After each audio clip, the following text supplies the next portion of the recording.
এই সংসারে দুই ধরনের মানুষ দেখা যায়, এক সরল, দুই জটিল। এবার এই যে সরল ব্যক্তি থাকে তাদের এই সমাজ দুর্বল মনে করে।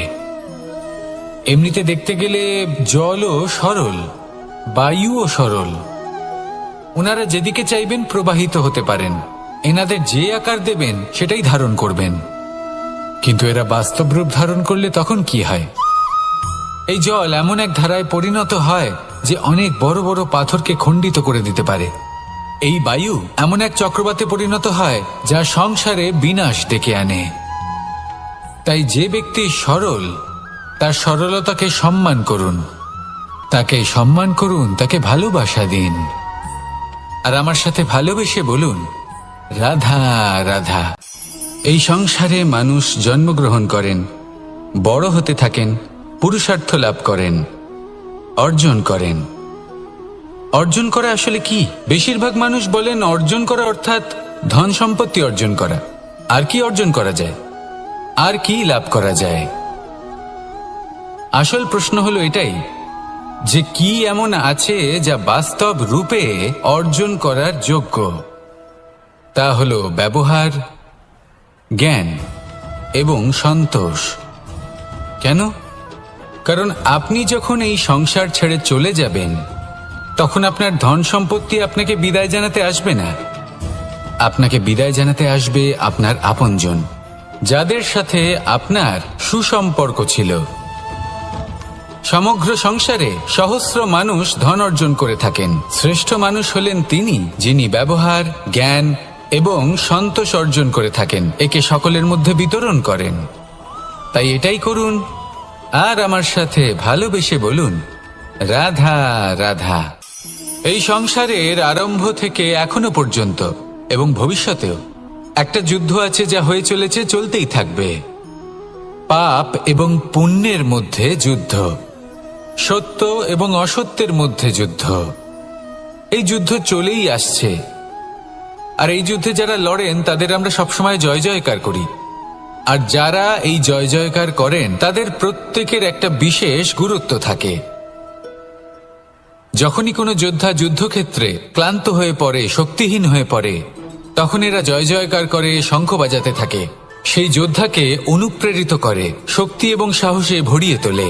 আর তখন সেই যোদ্ধা সেই যুদ্ধকে এগিয়ে নিয়ে যেতে পারে। যখন শ্রীরাম লঙ্কা যাত্রা করার জন্য সেতু তৈরি করছিলেন, তখন একটা ছোট্ট মিষ্টি কাঠবিড়ালি নিজের মুখে মাটির টুকরো বয়ে নিয়ে গিয়ে তার সাধ্যমতো তাকে সাহায্য করছিল। শ্রীরাম দেখলেন এবং বললেন যে ও তো সবার মনোবল বৃদ্ধি করছে, সবাইকে প্রেরিত করছে। ও বলল যে আমি এত ছোট হয়েও যদি এই কাজ করতে পারি তাহলে আপনারা সবাই কেন পারবেন না? এটাই হলো সেই সকলের মাহাত্ম্য যারা জয় জয়কার করেন, অনুপ্রেরিত করেন, সাহস যোগান। ওনারা সেই ব্যক্তি যারা একজন যোদ্ধার মধ্যে যুদ্ধকে জয় করার শক্তি প্রদান করেন। আসুন আমার সাথে ভালোবেসে বলুন, রাধা রাধা। সংসারে আমাদের জীবনে যখন কোনো সুখ বা দুঃখ আসে তার জন্য আমরা কাউকে না কাউকে অবশ্যই দায়ী করে থাকি, তাই না? এই ব্যক্তি আমাদের সাথে এরকম কাজ করেছেন তাই আমার সাথে এমন হলো। ওই ব্যক্তি যদি এমনটা না করতেন তাহলে আজ আমি ওই স্থানে পৌঁছতে পারতাম। সবই আপনার দৃষ্টিভঙ্গির ওপর নির্ভরশীল। আর যদি আপনার দৃষ্টিভঙ্গি এমন হয় তাহলে তা অনুচিত। সত্যি কথা বলতে এই সংসারে ভিন্ন ভিন্ন ধরনের মানুষ আছে। এটা আপনার ওপর নির্ভর করছে কিভাবে তাদের স্বাগত জানাবেন। একবার ভাবুন, আমি আমার দুটো হাত সামনে নিয়ে এলাম, দুটো মুঠো খুলে দিলাম। দুই প্রকারের মানুষ আসবেন, কিছু না কিছু দিয়ে যাবেন। এই মুঠো যদি আমি বন্ধ করে দিই তাহলে না কেউ আমাকে কিছু দিতে পারবে, না আমার কিছু যাবে আসবে। নিশ্চয়ই বুঝতে পারছেন এই দুই ধরনের ব্যক্তি কারা এবং তারা কি দিয়ে যান। আমি যদি নিজের মুঠো খুলে দিই তাহলে কিছু ভালো মানুষ আসবেন, আমাকে আনন্দ, সন্তুষ্টি, জ্ঞান প্রদান করে যাবেন, ভালো অভিজ্ঞতা দিয়ে যাবেন। কোনো খারাপ ব্যক্তি যদি আসেন তাহলে তিনিও খারাপ অভিজ্ঞতা দেবেন, যার থেকে আমি শিক্ষা লাভ করব। এই সব কিছু আমি লাভ করতে পারি। মুঠো যদি বন্ধ করে রাখি তাহলে আমি কিছুই পাবো না। দেখুন, এই সংসারে প্রত্যেকের জীবনে এইরকম। প্রত্যেকের জীবনে সবকিছুই আছে, ভালো খারাপ দুই মানুষই আছে, ভালো অভিজ্ঞতা আছে, খারাপ অভিজ্ঞতা আছে। নির্ভর করছে আপনার উপর যে আপনি কি করবেন, এনাদের স্বাগত কিভাবে জানাবেন, কার থেকে কি বুঝবেন, কি শিখতে পারবেন, আর কোন দৃষ্টিভঙ্গি নিয়ে অগ্রসর হবেন। এটাই নির্ধারণ করবে যে আপনার জীবন কেমন হবে। আসুন আমার সাথে ভালোবেসে বলুন, রাধা রাধা। এটা হলো একটা সাদা পাতা। এবার এতে আমি যাই লিখব সেটাই এর অস্তিত্ব হবে। এতে আমি প্রেমের কিছু কথা লিখে একে প্রেমপত্র বানিয়ে তুলতে পারি। মাতা পিতার জন্য একটা শুভ সংবাদ লিখতে পারি। শত্রুর বিষয়ে সতর্ক করব বলে সেনাকে একটা সংবাদ লিখতে পারি। দ্বারকাবাসীর জন্য কোনো সংবাদ পাঠাতে পারি। যাই লিখব এই পত্র সেটাই হয়ে উঠবে। সেই রকমই হলো আমাদের জীবন। আমরা যেমন কর্ম আমরা করব, আমাদের অস্তিত্ব এবং ব্যক্তিত্ব ঠিক তেমনই হয়ে উঠবে। যদি আপনি একটা অসাধারণ, উজ্জ্বল এবং সম্মানজনক জীবনযাপন করতে চান, তাহলে তার একটা রহস্য আপনাকে বলি। যেমন কথন হবে, কর্ম তেমন হবে। অর্থাৎ যতটুকু বলেছেন ততটুকুই করুন, আর যতটুকু করেছেন ততটুকুই বলুন। এই একটা নিয়ম যদি আপনারা পালন করেন, তাহলে এই সংসারের সমস্ত পণ্ডিত আপনাকে অবশ্যই সম্মান করবেন। তাহলে এটাই করুন আর আমার সাথে ভালোবেসে বলুন, রাধা রাধা। কখনো কোনো পাখিকে দেখেছেন? যখন সে প্রথমবার উড়তে চেষ্টা করে, সে বাসা থেকে মাটিতে পড়ে যায়, কিন্তু সে হার মানে না। চেষ্টা করতে থাকে, করতেই থাকে, ডানা ঝাপটাতে থাকে, আর তারপর সে উড়তে শেখে। গোল শালগ্রাম শিলাকে দেখুন, পর্বত থেকে খসে পড়ে, ধাক্কা খায়, জলের প্রবাহ দ্বারা ঘর্ষিত হয়, তারপরে তা শালগ্রামে পরিণত হয়। ভেবে দেখুন, যদি কোনো পাখি প্রথমবার উড়তে গিয়ে এটা ভাবে যে না না, যদি আমি পড়ে যাই তবে, আমার যদি আঘাত লাগে তবে, আর যদি ভয়ের কারণে সে শুরুই না করতে পারে, চেষ্টাই না করে, তাহলে কি সে উড়তে শিখবে? কখনোই নয়। এটাই আমাদের শিখতে হবে, প্রারম্ভ করতে হবে। তা অত্যন্ত গুরুত্বপূর্ণ। যখন আমরা কিছু শুরু করি তখন ভয় করে, কিন্তু যদি এটা না করেন, জীবনে কখনো সামনে এগোতেই পারবেন না। হতেই পারে প্রারম্ভ করার পরে আপনি পড়ে যাবেন, বারবার নিচে পড়ে যাবেন, কিন্তু যদি নিরন্তর চেষ্টা করতে থাকেন, তাহলে একদিন না একদিন আপনি অবশ্যই সফল হবেন। এই শুরু করাটাই সব থেকে বেশি কঠিন। এর দ্বারা ভয়ভীত হবেন না। আসুন আর আমার সাথে ভালোবেসে বলুন, রাধা রাধা। যদি আমি আমার চোখ বেঁধে কোনো একটা নির্দিষ্ট দিকে নিজের সমস্ত শক্তি প্রয়োগ করে ছুটে যাই, তাহলে কি হবে? আমি কোথাও ধাক্কা খেতে পারি, নিজের ক্ষতি করতে পারি, কোথাও পড়ে যেতে পারি, তাই না? অর্থাৎ এটা নিশ্চিত এই কাজ আমার করা উচিত নয়। কিন্তু আজকের দিনে প্রত্যেকটা মানুষ এই কাজই করছেন, তাই না? কোনো কাজ করার পূর্বে সেই কাজের বিষয়ে সম্পূর্ণ তথ্য কোথায় সংগ্রহ করছেন? শুধু এটুকু জানেন যে এই কাজটা করলে কত ধন অর্জন করবেন আর কত নাম হবে, আর ব্যাস সামনে এগিয়ে যান। এটা উচিত নয়। পূর্ণরূপে যে কোনো কাজ করার আগেই সেই কাজের বিশ্লেষণ করে নেওয়া উচিত, তা বুঝে নেওয়া উচিত, এবং সেই বিষয়ে অবশ্যই খেয়াল রাখা উচিত যে আপনার শরীর এবং আপনার মন এই কাজ করার জন্য কি প্রস্তুত রয়েছে। যদি তা না হয়, তাহলে প্রথমে নিজেকে শুধরে নিন, তারপরে সেই কাজ করুন। যদি এইভাবে জীবনে সামনে এগোন, তাহলে সাফল্যের সম্ভাবনা জীবনে অনেক বেশি বেড়ে যাবে। তাহলে এটাই করুন আর আমার সাথে ভালোবেসে বলুন, রাধা রাধা। এই সংসারের সব থেকে বড় যোদ্ধা কে? কেউ বলবেন অর্জুন, কেউ বলবেন ভীম, কেউ বলবেন হনুমান, আদি ইত্যাদি। কিন্তু এই সংসারের সব থেকে বড় যোদ্ধা আপনার মনের ভেতরে আছে, আপনার মনের মধ্যে আছে। সেই ব্যক্তি সব থেকে উঁচুতে পৌঁছতে পারেন যিনি নিজের অন্তরের খামতি বুঝতে পারেন, নিজের দোষ বুঝতে পারেন, তার সাথে লড়াই করেন এবং তার উপর বিজয় লাভ করেন। যে ব্যক্তি এটা শিখতে পারেন, যে ব্যক্তি এটার উপর জয়লাভ করতে পারেন, তিনি হলেন সব থেকে বেশি শক্তিশালী, সব থেকে বেশি বীর এবং সব থেকে বেশি পরাক্রমী ব্যক্তি। আমরা সকলে এই সংসারকে পাল্টাতে চাই। তার জন্য প্রথম পদক্ষেপ আপনাকে নিতে হবে, নিজেকে দোষমুক্ত করতে হবে। যদি মানুষ নিজের অন্তরের দোষ বুঝতে পারেন এবং নিজেকে দোষমুক্ত করতে পারেন, তাহলে এই সংসার নিজে থেকেই দোষমুক্ত হয়ে যাবে, তাই না? তাহলে নিজেকে দোষমুক্ত করুন আর আমার সাথে ভালোবেসে বলুন, রাধা রাধা। মানুষের জীবন সবসময় ন্যায় আর অন্যায়ের মাঝে ঘুরপাক খেতে থাকে। প্রত্যেক মানুষের মনে হয় কোথাও না কোথাও তার সাথে অন্যায় হচ্ছে। কেউ বলেন যে ভাগ্য আমার সাথে অন্যায় করেছে, কেউ আবার বলেন এই সংসার আমার সাথে অন্যায় করেছে। আর প্রত্যেকেই ন্যায় বিচার চাইতে বৈঠক দাবি করে বসেন। কখনো এই বিচার গৃহে যান, আবার কখনো ওই বিচার গৃহে। যদি সত্যি কথা বলি, এই সংসারের সব থেকে বড় বিচার গৃহ আপনার কাছেই রয়েছে, আপনার মন। আপনার মনই হলো সব থেকে বড় বিচার গৃহ। এ খুব ভালো করেই জানে কি শুদ্ধ আবার কি অশুদ্ধ, এর শুভ অশুভর জ্ঞান রয়েছে, এ সব জানে। দেখতে গেলে প্রত্যেকটা মানুষ যদি নিজের মনের কথা শোনেন, তাহলে তিনি ভালোভাবেই বুঝতে পারবেন তিনি কি উচিত করেছেন আর কি অনুচিত।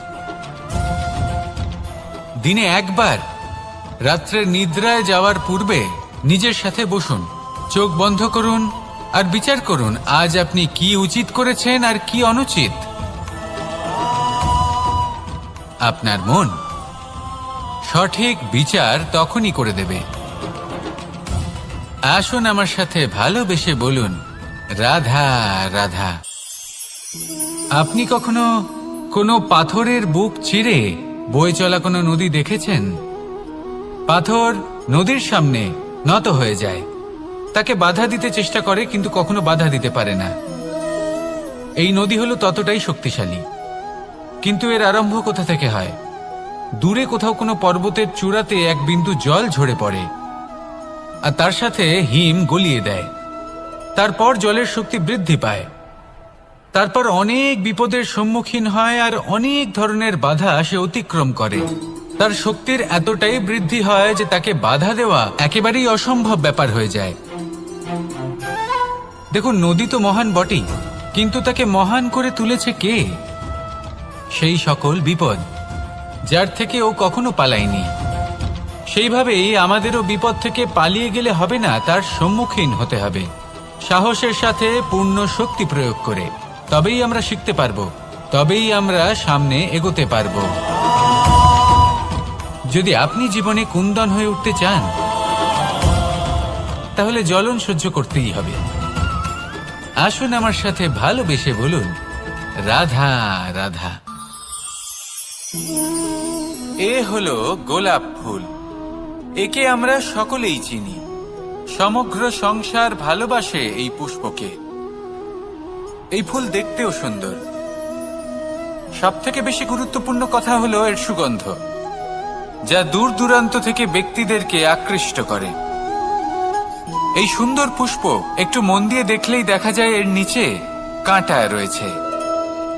এই সংসার বলে, এ প্রকৃতির কেমন রচনা, এত কোমল পুষ্প, এটা কি তীক্ষ্ণ কাঁটা সহ প্রস্ফুটিত হয়?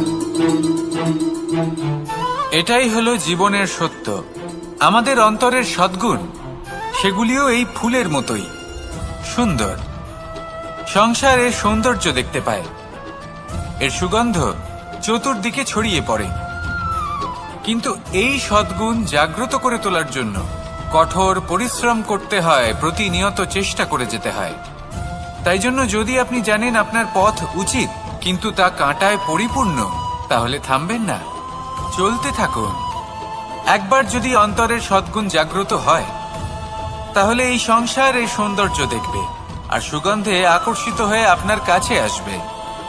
এই মন, এই জীবন প্রসন্ন হয়ে বলবে, রাধা রাধা।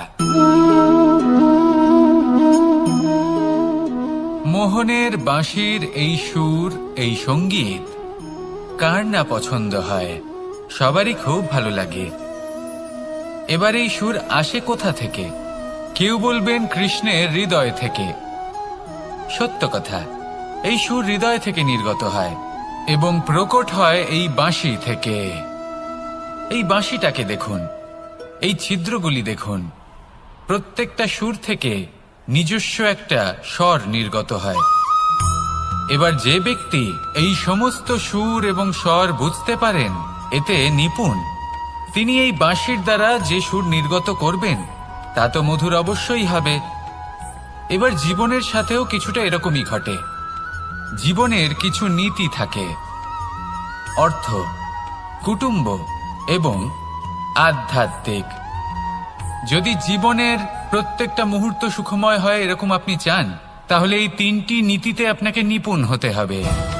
কোনো একটি বিশেষ নীতির প্রতি যদি আপনি বেশি ঝুঁকে পড়েন, তাহলে বাকি দুই নীতি থেকে যা সুখ লাভ করা সম্ভব তা পারবেন না। ধন অর্জন করতে হবে পরিবারের জন্য, পরিবারের সুখ মনের শান্তির জন্য, মনে শান্তির প্রয়োজন মনের শুদ্ধতার জন্য।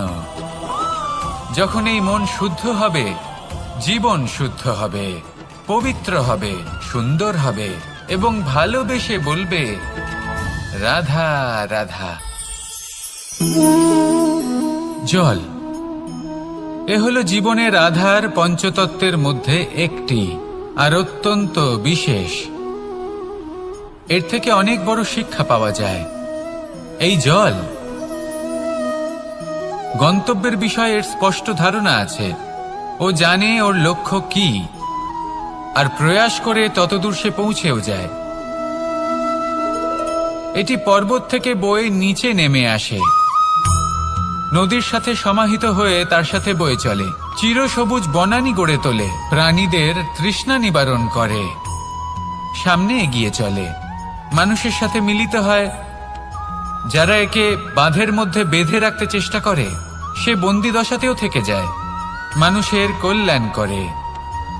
তারপর বাঁধ থেকে মুক্তি পেয়ে এগিয়ে চলে, কোথাও ধাক্কা খায়, কোথাও বাধা পড়ে, কোথাও যদি পথ খুঁজে না পায় তাহলে পথ খুঁজেই নেয়, আর যেখানে পথ থাকে না সেখানে পথ বানিয়ে নেয়, আর শেষ পর্যন্ত নিজের লক্ষ্যে পৌঁছেই যায়, অর্থাৎ সমুদ্রে গিয়ে সমাহিত হয়ে যায়। আমাদেরও কিছুটা এরকমই হয়ে উঠতে হবে। যেখানেই যাবেন সকলের কল্যাণ করুন, সামনে এগোন।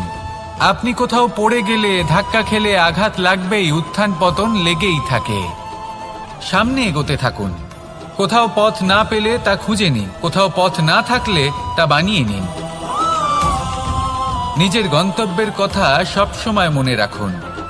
শেষ পর্যন্ত নিজের মোক্ষ লাভ আপনি অবশ্যই করবেন। আর আমার সাথে ভালোবেসে বলুন রাধা রাধা। জীবনের প্রত্যেক মুহূর্ত আমাদের কিছু না কিছু শিক্ষা দেয়, নির্ভর করছে আমাদের দৃষ্টিভঙ্গির উপর। যেমন নদী হলো আমার অত্যন্ত প্রিয়, নদীতে ভ্রমণ করতে আমার খুব ভালো লাগে। কি বলেন? নদীতে সবসময় নতুন কিছু থাকে, ও পুরনো কিছুই নিয়ে বসে থাকে না, সবসময় প্রবাহমান, কখনো থামে না। ততক্ষণ থামে না যতক্ষণ না সাগরে গিয়ে সমাহিত হচ্ছে। ঠিক এইভাবেই আমাদেরও উচিত নিজের জীবন অতিবাহিত করা, নদীর মতো। প্রত্যেক মুহূর্ত নতুন, তাই সেইভাবেই জীবন যাপন করুন। পুরনো কিছুই একত্রিত করে রাখবেন না, বিগত স্মৃতির মাঝে নিজেকে হারিয়ে ফেলবেন না। এই যে বর্তমান, এই যে মুহূর্ত, সেটাই হলো সর্বশ্রেষ্ঠ। এর মাঝেই জীবন যাপন করুন, নদীর মতো প্রবাহমান হতে শিখুন। আপনি শিখে গেলে তাহলে মনে রাখবেন, আমার আপনার মাঝে বিচরণ করতে বড়ই ভালো লাগবে। যে ব্যক্তি আনন্দের সাথে জীবনের প্রত্যেকটা মুহূর্ত অতিবাহিত করে কোনো চিন্তা ছাড়াই, প্রবাহমান হয়, কখনোই থামে না, যতক্ষণ না মুক্তি লাভ করছেন, এমন ব্যক্তির মধ্যেই রাধাকৃষ্ণ বসবাস করেন। তাহলে আসুন আমার সাথে ভালোবেসে বলুন রাধা রাধা। আমাদের জীবনে গুরুজনেরা, জ্ঞানী মানুষজন সবসময় একটা কথা বলেন, ধৈর্য ধরো।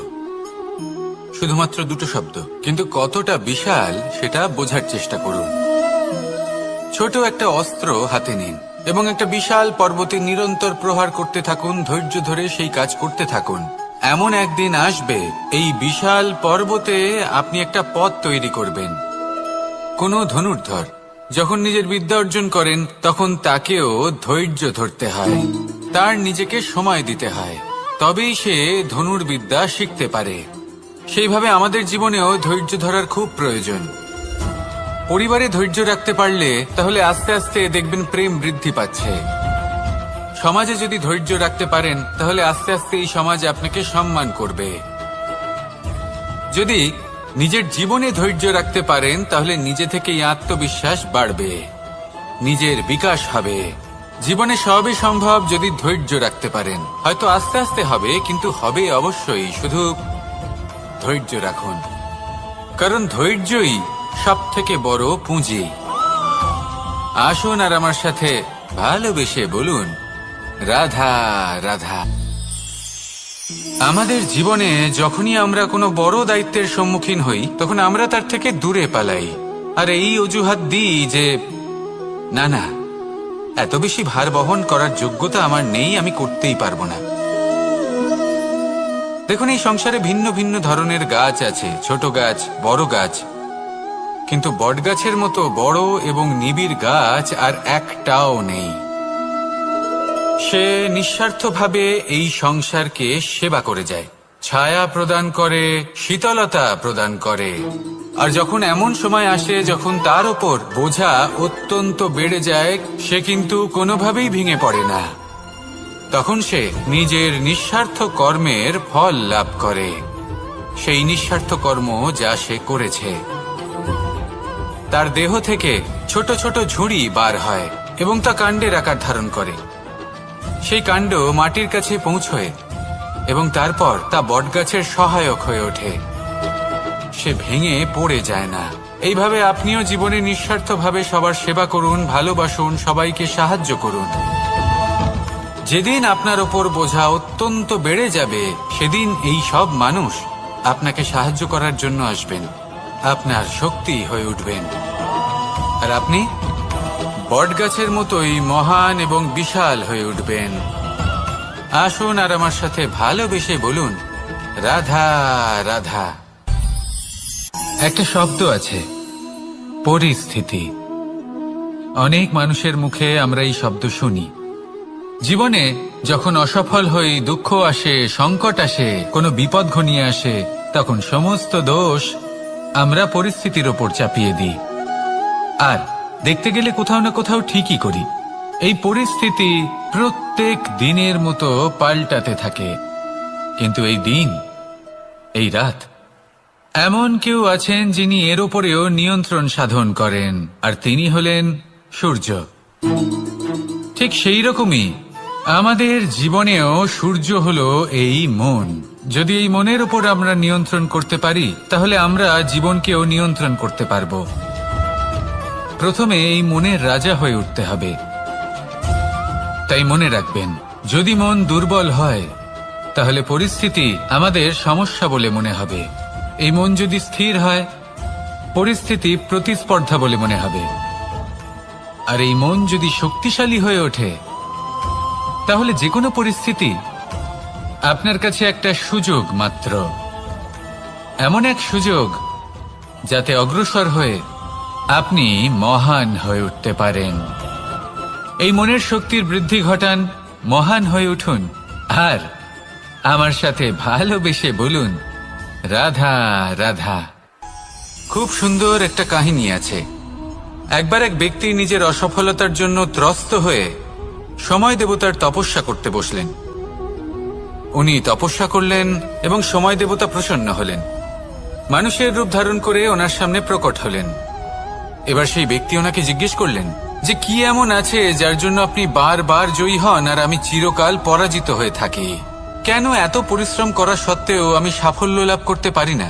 তখন সময় দেবতা উত্তর দিলেন যে দিন হোক বা রাত, ঝড় হোক বা ভূমিকম্প, রোদ হোক বা বৃষ্টি হোক, সময়ের সূত্রপাত হোক বা প্রলয়, আমি থামি না, আমি চলতেই থাকি। আর সেই জন্য যিনি থেমে যান তিনি পরাজিত হন আর আমি জয়ী হই। এটাই আমাদের শিখতে হবে। জীবনে সবসময় চলতে থাকুন, কখনো থামবেন না। হ্যাঁ, কিছুক্ষণের জন্য বিরতি নিতে পারেন, বিশ্রাম করার জন্য, নিজেকে আরো সশক্ত করে তোলার জন্য, কিন্তু থেমে যাবেন না। নিরন্তর কর্ম করতে থাকুন, পরিশ্রম করতে থাকুন, তবেই এই সংসার আপনাকে মনে রাখবে। আসুন আমার সাথে ভালোবেসে বলুন, রাধা রাধা। মানুষ তার জীবনে দুই ধরনের পরিস্থিতিকে খুব ভয় পায়। এক, কোনো কারণবশত কারোর সামনে নত হওয়া। দুই, কোনো কারণে নিজের চরিত্র থেকে, নিজের মূল্যবোধ থেকে বিচ্যুত হওয়া। এবার কেন হয় এরকম যে কথায় কথায় কারোর সামনে নত হতে হয়? কেন বারংবার নিজের চরিত্র থেকে চ্যুত হতে হয়? এরকম কেন হয়? এটা তখনই হয় যখন আমাদের শিক্ষা এবং মূল্যবোধের অভাব থাকে। যদি মানুষের মধ্যে প্রকৃত শিক্ষা থাকে, তাহলে এই সংসারে কোনো সময় এবং কারোর সামনেই নত হওয়ার কোনো প্রয়োজন নেই। যদি মানুষের মধ্যে মূল্যবোধ থাকে, তাহলে তাকে নিজের মূল্যবোধ বা চরিত্র থেকে বিচ্যুত হতে হয় না, তা সে যাই হয়ে যাক না কেন। কোনো বালককে যদি জন্ম থেকেই সুশিক্ষার অধিকারী করা হয়, শিক্ষিত করা হয়, মূল্যবোধের অধিকারী করা হয়, তবে সে এই সংসারে এমন কর্ম করবে যাতে সে নিজেকে, নিজের পরিবারকে, সমগ্র সমাজকে গর্বিত করতে পারে। শিক্ষা লাভ করুন, মূল্যবোধ লাভ করুন এবং আমার সাথে ভালোবেসে বলুন, রাধা রাধা। আমাদের সকলের জীবনে একটা লক্ষ্য থাকে যেটা আমরা লাভ করতে চাই। ঠিক যেন একটা প্রতিস্পর্ধা বিদ্যমান যে কে সব থেকে আগে নিজের লক্ষ্যে পৌঁছতে পারবে। আর সেই জন্য আমরা সকলেই খুব তাড়াতাড়ি এগোতে চেষ্টা করি, বড় এবং দীর্ঘ পদক্ষেপ ফেলি যাতে তাড়াতাড়ি নিজের লক্ষ্যে পৌঁছতে পারি। কিন্তু এক অত্যন্ত গুরুত্বপূর্ণ বিষয় আছে, সবসময় লক্ষ্য সামনে থাকবে না, কখনো কখনো তা খুঁজতে হয়। এই যাত্রা খুব কঠিন হতে পারে, আর ঠিক এই কারণেই সবসময় দ্রুত গতিতে চলা বা তাড়াতাড়ি পথে চলা সেটা আবশ্যক নয়। তার থেকেও বেশি গুরুত্বপূর্ণ হলো ভেবেচিন্তে তারপর পথ চলা। যদি ভেবেচিন্তে পদক্ষেপ ফেলেন, চলতে পারেন, তাহলে সেটাই সর্বশ্রেষ্ঠ পদক্ষেপ। কখন কোন দিকে যেতে হবে, কখন কোথায় দিক পাল্টানো যাবে না, কখন গতি বেশি রাখতে হবে, কখন কম, কখন থামবো, কখন চলবো, এই সব কিছুর বিষয়ে জ্ঞান অত্যন্ত গুরুত্বপূর্ণ এবং ভেবে চিন্তে চলতেই হবে। সেই জন্য শুধু তীব্র গতিতে সামনে এগোলে চলবে না, ভাবনা চিন্তা করে এগোতে হবে। আসুন আমার সাথে ভালোবেসে বলুন, রাধা রাধা। পায়েস হলো আমার বিশেষ প্রিয়। এর মধুর স্বাদ মনকে প্রফুল্ল করে তোলে। ছোটবেলায় মা আমার জন্য পায়েস বানাতেন এবং আমাকে বলতেন যে গরম থাকতে থাকতে খেয়ে নে কানাই, ঠান্ডা হয়ে গেলে ভালো লাগবে না। কিন্তু আমিও দুষ্টু ছিলাম, ঠান্ডা হওয়া পর্যন্ত অপেক্ষা করতাম, আর ঠান্ডা হয়ে যাবার পরে মার কাছে যেতাম আর ওনাকে বলতাম যে মা, পায়েস তো ঠান্ডা হয়ে গেছে, এটা গরম করে দিন। তখন মা হাসতেন আর বলতেন যে পায়েস না হয় আমি আবার গরম করে দেব কানাই, কিন্তু এর মধুর স্বাদ, সেই মিষ্টত্ব, সেই সুবাস, সেটা আবার ফিরে আসবে না। কথাটা সত্যি, আর এই সত্যটাই আমাদেরও জীবনের সত্য। আমাদের জীবনের মধুর সম্পর্কগুলি, এতে যখন কটুভাব প্রবেশ করে তখন সেই মিষ্টত্ব ফিরিয়ে আনা প্রায় অসম্ভব ব্যাপার হয়ে যায়। আপনি চেষ্টা করে সেই সম্পর্ক ঠিক করতেই পারবেন, তার জন্য অগাধ পরিশ্রম করতে হবে, কিন্তু আবার সেই মিষ্টত্ব কখনো ফিরে আসবে না। সেই জন্য আপনার জীবনের যে মধুর সম্পর্ক আছে, যতটা সম্ভব চেষ্টা করুন তাতে মিষ্টত্ব বজায় রাখতে। কটুভাব আসতে দেবেন না। আসুন আর আমার সাথে মধুর স্বরে বলুন, রাধা রাধা।